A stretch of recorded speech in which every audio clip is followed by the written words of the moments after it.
Bonjour à tous, je m'appelle Conrad et je suis le créateur d'IntelliFox. Dans cette vidéo, je vais faire un tour d'horizon assez rapide d'IntelliFox et de toutes les fonctions qu'il y a. Alors, IntelliFox, ça se présente comme ça, c'est un logiciel en ligne.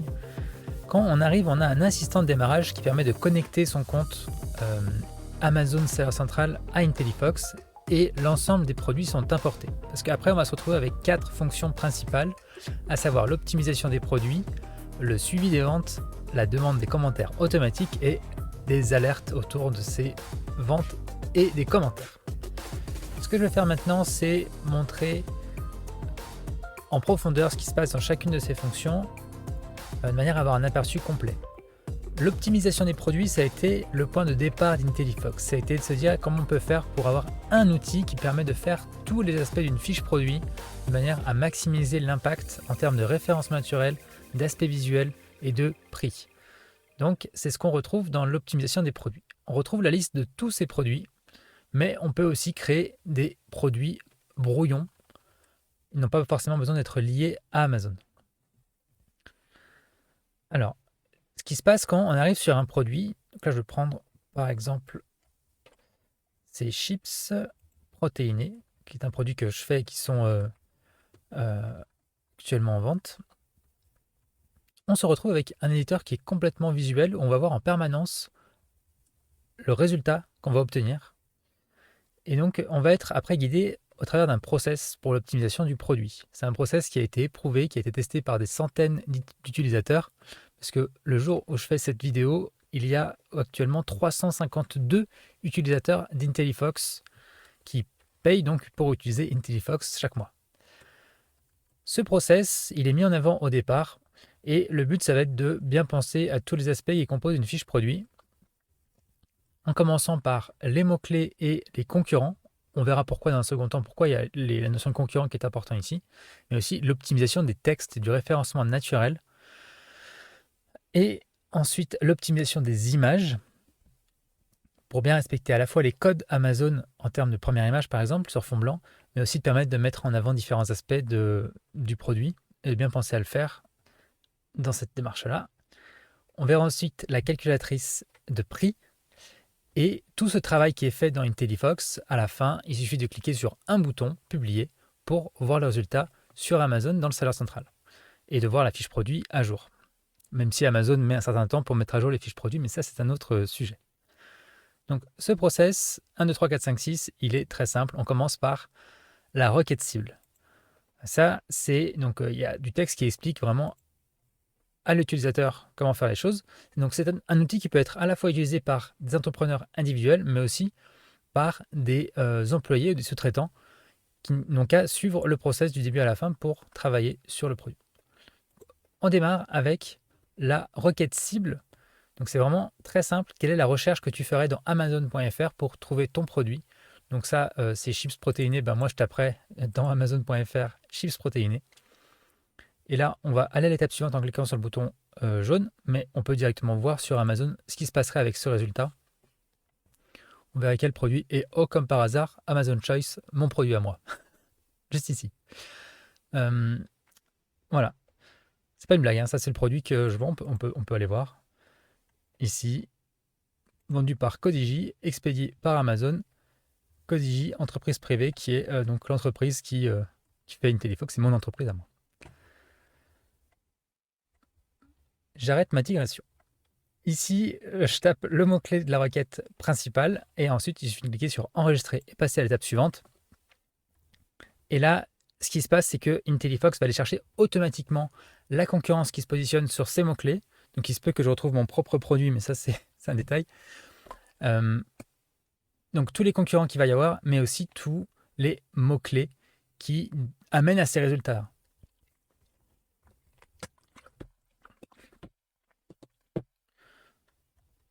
Ici, on peut sélectionner ses concurrents de manière à travailler sur la première conversion par la suite, donc, que je vais vous montrer. Donc là, je sélectionne 10 concurrents. Je passe à l'étape suivante. Et là, j'ai des mots-clés qui me sont proposés. Et il me suffit de les sélectionner. Là, je préfère tout sélectionner. Les mots-clés qui sont potentiellement des marques, parce qu'ils sont contenus dans des marques, sont mis un peu à part. Donc, pour être sûr qu'on ne sélectionne pas de marques, il faut éviter de mettre des non déposés dans sa fiche produit, sous peine de se voir sa fiche restreinte. Donc là, les mots protéines et nutrition n'ont aucun problème, donc on peut les mettre. Et ensuite, ça, c'est les mots-clés fortement suggérés qui apparaissent en rouge. Il y a les mots-clés suggérés qui sont un peu moins importants, mais qui sont quand même dans le champ sémantique du produit, qui sont là. Et il y a plein d'autres mots-clés qu'on peut rajouter. Ça ne dérange pas. Et là, on peut voir des marques, Optimum, Foodspring, Gatorade. Ça, c'est des mots qu'il faut éviter. Là, ils sont filtrés automatiquement. Donc, une fois qu'on a fait ces 3 étapes, définition de la requête cible, définition des concurrents, définition des mots-clés, on va directement avoir 2 énormes avantages. Donc, dans la suite du process, c'est l'optimisation des textes. On va bien intégrer des mots-clés dedans, mais avant que les gens lisent ces textes, donc des points forts et de la description, eh ben, la première chose que les gens vont voir, et c'est ça qui est important de voir avec IntelliFox, c'est ce que j'appelle la première conversion, c'est comment est-ce que ce produit va apparaître dans les résultats de recherche. Et dans les résultats de recherche, il va apparaître parmi d'autres produits. Sauf que si on se positionne bien en tant que client d'Amazon, c'est ça qu'un client d'Amazon va voir en premier. Il va voir le produit en contexte avec d'autres produits. Et c'est important d'avoir ça en tête parce que les produits contre lesquels on se bat, ben c'est ceux-là. Donc là, il faut réussir à attirer l'attention et à être décisif et à prendre conscience de comment est-ce qu'on va apparaître dans ces résultats. Ça passe ici dans voir parmi les concurrents. Si je retourne dans le process. Dans le process, on a l'optimisation des textes. On va avoir un éditeur de texte qui est vraiment spécialisé dans le référencement naturel. On va voir ça sur le titre. Alors, il y a différentes parties, c'est un peu chargé, mais parce qu'il y a tout simplement beaucoup d'informations. On retrouve en bas à droite les mots-clés à utiliser. C'est ceux qu'on a sélectionnés dans l'étape 2 de l'optimisation et qui ici apparaissent pour qu'on en soit conscient et qu'on puisse les intégrer manuellement dans la fiche produit. Donc là, le titre est déjà optimisé et on peut voir ici dans les mots qui sont sélectionnés, tous les mots-clés qui sont déjà intégrés dedans avec un surlignage dans la bonne couleur. Donc typiquement, chips protéinés, on peut voir que ces mots-clés qui sont ici apparaissent dans les mots-clés en rouge, ici en bas à droite. Ce qui est intéressant aussi, c'est qu'on va pouvoir voir ce que font les concurrents. Dans le titre, on va voir la manière de composer des titres des concurrents. Et ça permet de comprendre un peu le contexte. C'est important, le contexte sur Amazon, parce qu'on vient vraiment se greffer sur du trafic qui existe. Donc autant sur le titre, c'est pas forcément très intéressant, autant sur les bullet points, les points forts, on est vraiment sur quelque chose qui va être décisif sur chaque produit. On va vraiment comprendre la stratégie marketing des concurrents, comprendre comment est-ce qu'eux ils présentent le produit, quels sont les points forts, qu'est-ce qu'ils adressent directement, est-ce qu'ils ont compris des freins à l'achat et nous on peut à ce moment-là s'en inspirer, ou est-ce qu'au contraire ils sont complètement nuls, ils n'ont même pas traduit leur bullet point, comme je vois ici les Chips Quest qui sont écrits en anglais.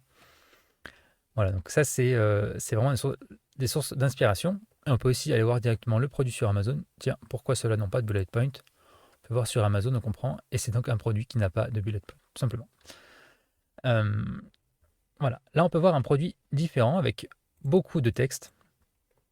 Donc comprendre, pas de regret, plaisir et compagnie. Et là c'est vraiment une interface qui permet de faire tout ce travail de copywriting, d'écriture de texte de vente avec tous les outils sous la main et notamment les limites propres à Amazon avec des objectifs et des limites, le nombre de caractères. Donc là par exemple ici je suis à 317 caractères. Mon objectif c'est d'être entre 200 et 500 pour bien utiliser le terrain disponible et j'arrive au maximum à 500.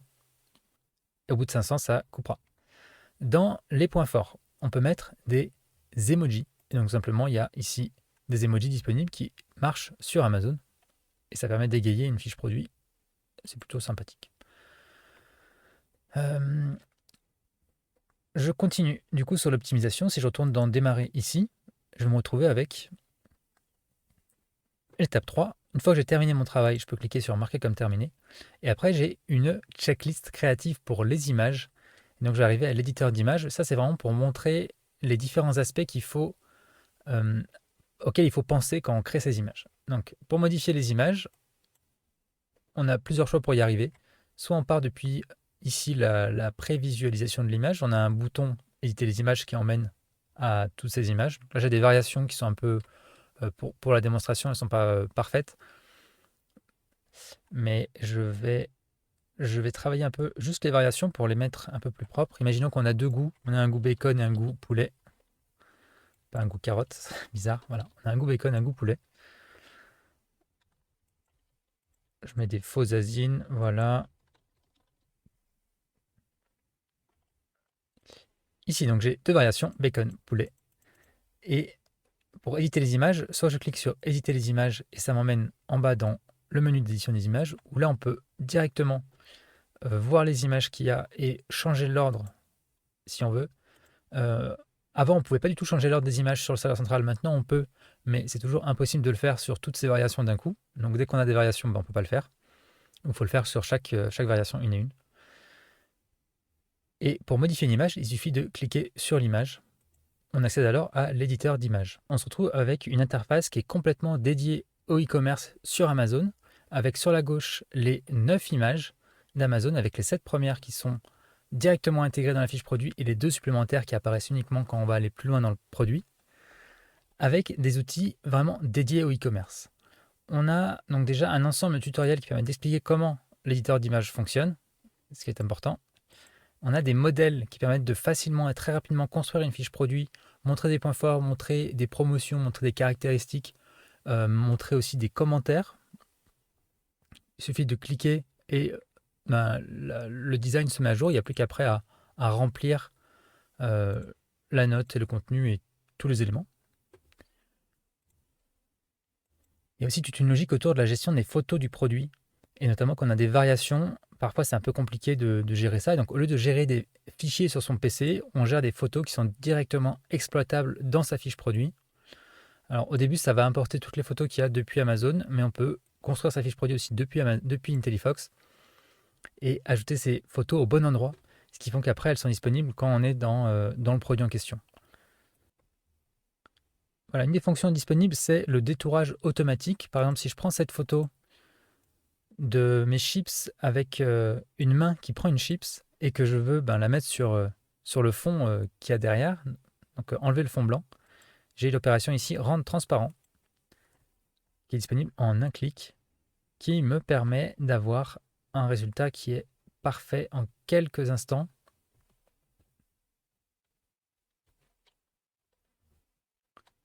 Je me retrouve avec cette photo directement exploitable dans mes montages, et ce qui me permet en quelques clics de créer des montages sympathiques et vraiment d'avoir le contrôle de ma fiche produit sans avoir besoin forcément d'un designer. Et ça, c'est vraiment, vraiment puissant. Il y a des filtres sur ces photos, il y a pas mal de réglages qu'on peut faire. Moi, j'aime bien toujours l'ombre portée, peut-être pas aussi forte, mais l'ombre, c'est toujours sympathique. Et on se retrouve comme ça à pouvoir faire des choses.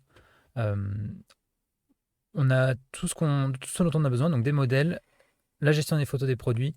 On a des éléments avec des flèches, on va avoir des mock-ups de livres, des formes, différentes formes disponibles, et aussi des éléments prédéfinis, des drapeaux, et une bibliothèque d'images aussi qui est disponible ici, qui permet de trouver des images libres de droit qu'on a le droit d'utiliser.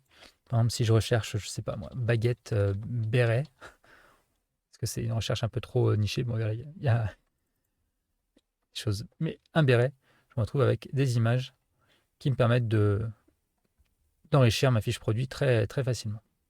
Ça, c'est des images qui sont libres de droit, donc qui proviennent de Pixabay et qui sont intégrables en un clic. On n'a pas besoin de faire autre chose que cliquer et la photo apparaît sur la droite et après on peut jouer avec.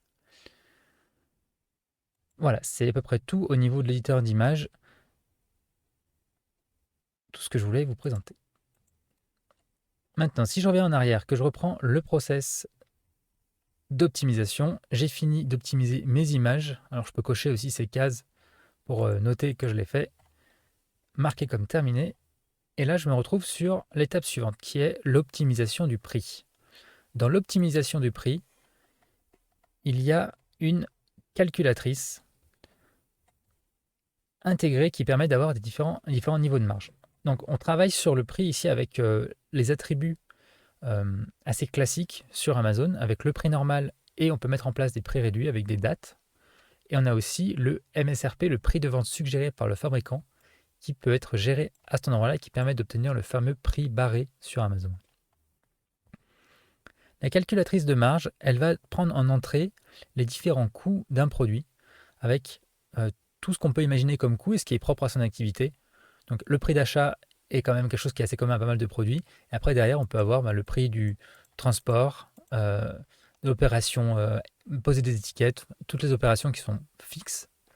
Et ensuite, des opérations qui sont propres à Amazon. On peut avoir les frais d'envoi vers Amazon, les frais de stockage. C'est intéressant de provisionner parfois du stockage sur des produits. Et les frais d'expédition, donc il faut remplir à la main ici.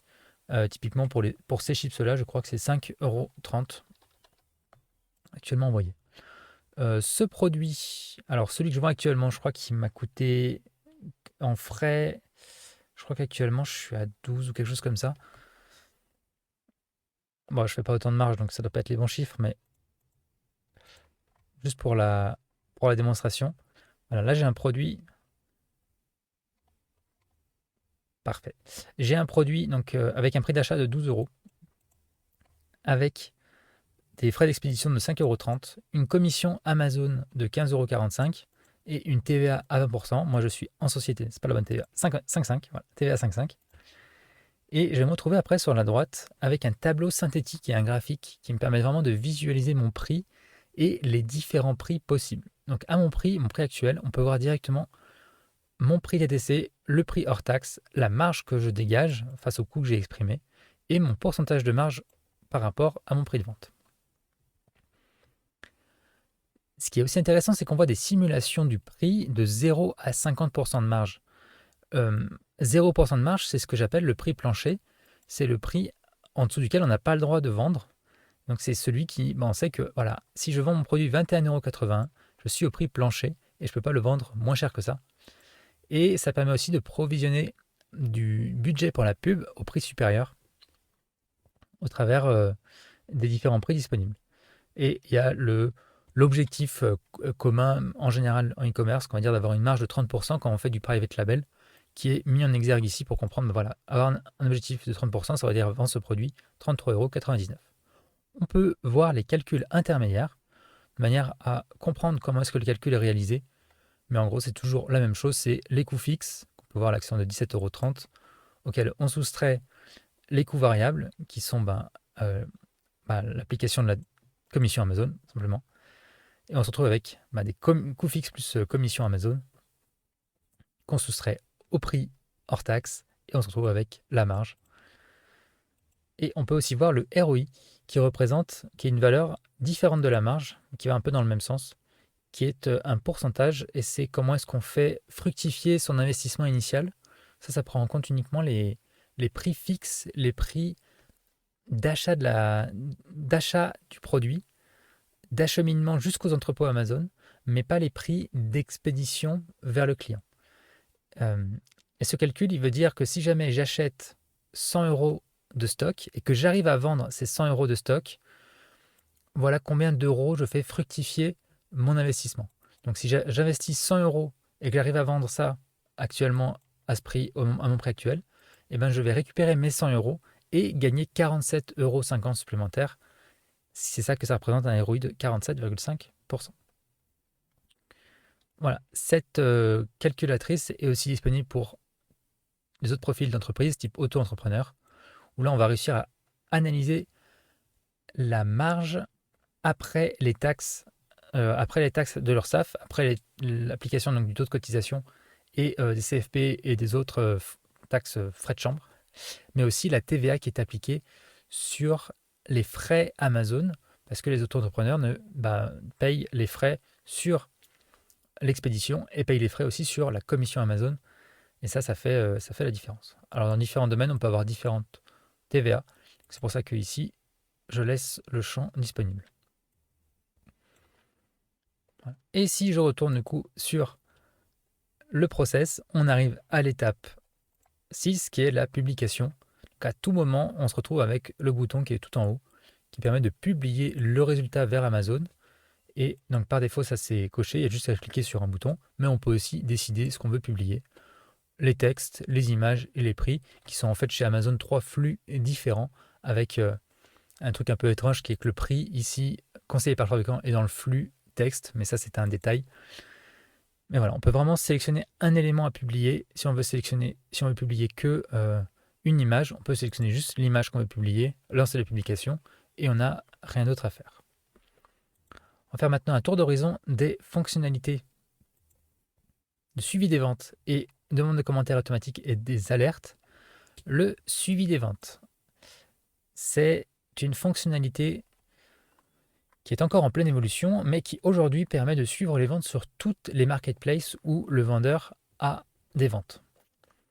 On peut voir les 10 produits principaux qui génèrent des ventes, et pour le mois en cours, et pour chaque mois, parce qu'on peut aussi naviguer, on peut voir l'ensemble du chiffre d'affaires hors taxe, on ne voit pas la TVA là-dedans, les coûts, donc des frais Amazon, présents ici, et aussi la trésorerie que ça dégage. Donc si on prend le chiffre d'affaires moins les frais Amazon, ça représente la trésorerie. Et ça, c'est un tableau qui est très difficile à obtenir, dans le seller central, et que là, en un coup d'œil, on peut vraiment comprendre, ben voilà, l'état des choses, voilà quel marketplace me rapporte le plus, quel marketplace me coûte le plus. On a aussi accès à des graphiques avec les frais Amazon et la trésorerie qui rentre. On peut voir ça jour par jour avec le nom du jour, parce qu'on peut comme ça faire une analyse, voir, ah, tiens, c'est marrant, pourquoi est-ce que ce jour était plus élevé, se rendre compte que c'était le lundi, par exemple. Voilà. On a aussi un graphe qui fait le cumul sur le mois. On peut voir si on a une progression qui est plutôt linéaire ou assez étrange. Et on retrouve chacune des commandes, ici une à une, avec leur état, très clairement. Leur état, le montant, combien est-ce qu'on a récupéré de trésorerie pour cette commande, et quand est-ce qu'elle était passée. Et on peut directement ici cliquer pour accéder au seller central pour avoir plus de détails sur la commande.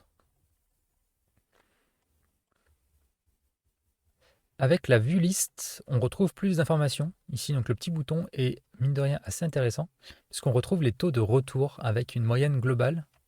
On peut voir la quantité de produits pour tous les produits. On peut voir la quantité de produits qui a été commandé, le taux de retour, le chiffre d'affaires par produit. Et on peut voir aussi le chiffre d'affaires cumulé sur la droite. Ça représente c'est très utile pour trouver son 80-20, savoir les produits qui produisent 80% du résultat et savoir où se focaliser sur son catalogue. Et très rapidement, la demande de commentaires automatique, c'est une fonction qui est à activer une fois et qu'après on a juste à oublier. Il suffit de configurer ici, de cocher cette case, demander un commentaire automatiquement lors de chaque commande, de dire combien de jours de réception, combien de temps après la réception de la commande. Moi, typiquement, je conseille 15 jours parce que IntelliFox prend en compte si une commande a eu un retour. S'il y a un retour, aucune demande ne sera envoyée. Et j'ai eu plusieurs internautes qui m'ont dit ça marche mieux quand on met tôt le matin. Donc, j'ai pas encore de preuves, mais moi, je mets 5 heures du matin. Enregistré et c'est fini. Et après, on peut voir l'historique des demandes de commentaires, toutes les demandes qui ont été effectivement lancées par IntelliFox pour avoir un suivi. Au niveau des alertes, on se retrouve avec des alertes en cas de nouvelle vente, avec des petites notifications qui apparaissent comme ça, qui font un petit bruit et qui permettent d'être tenu au courant. Alors beaucoup de monde vont les désactiver au bout d'un moment parce que quand on a trop de commandes, ça devient trop. Mais c'est une bonne motivation pour ceux qui les ont activés. On a aussi des alertes en cas de nouveaux commentaires. Donc là, IntelliFox vérifie tous les jours s'il y a des évolutions en termes de commentaires sur une fiche produit. Et dès que vous recevez un nouveau commentaire ou que la note change, vous allez être prévenu. Et ça, c'est utile pour se rendre compte de l'évolution de son produit. L'évolution, est-ce que tout va bien ou est-ce que j'ai des mauvais retours. Voilà, c'était le tour d'horizon d'IntelliFox. Il y a des fonctions aussi très intéressantes. Il y a une communauté qui s'appelle le Mastermind, dans lequel on peut discuter avec d'autres vendeurs sur Amazon, exposer des problèmes, trouver des solutions. Il y a un réel support. Le support, c'est moi et c'est Gaël qui le faisons. Nous sommes deux. Et on est là pour vraiment aider les internautes, que ce soit sur des sujets propres à IntelliFox ou à Amazon. On est là très disponible pour aider au maximum les gens à régler leurs problèmes. Il y a aussi donc une chaîne YouTube dans laquelle il y a des tutoriels, des vidéos de démonstration, des webinaires tous les 2 mercredis. Donc c'est une chaîne qui est très vivante. Il y a des articles de documentation qui permettent aussi de couvrir pas mal de cas. Voilà un tour d'horizon complet d'IntelliFox. Merci d'avoir regardé cette vidéo et je vous dis à bientôt.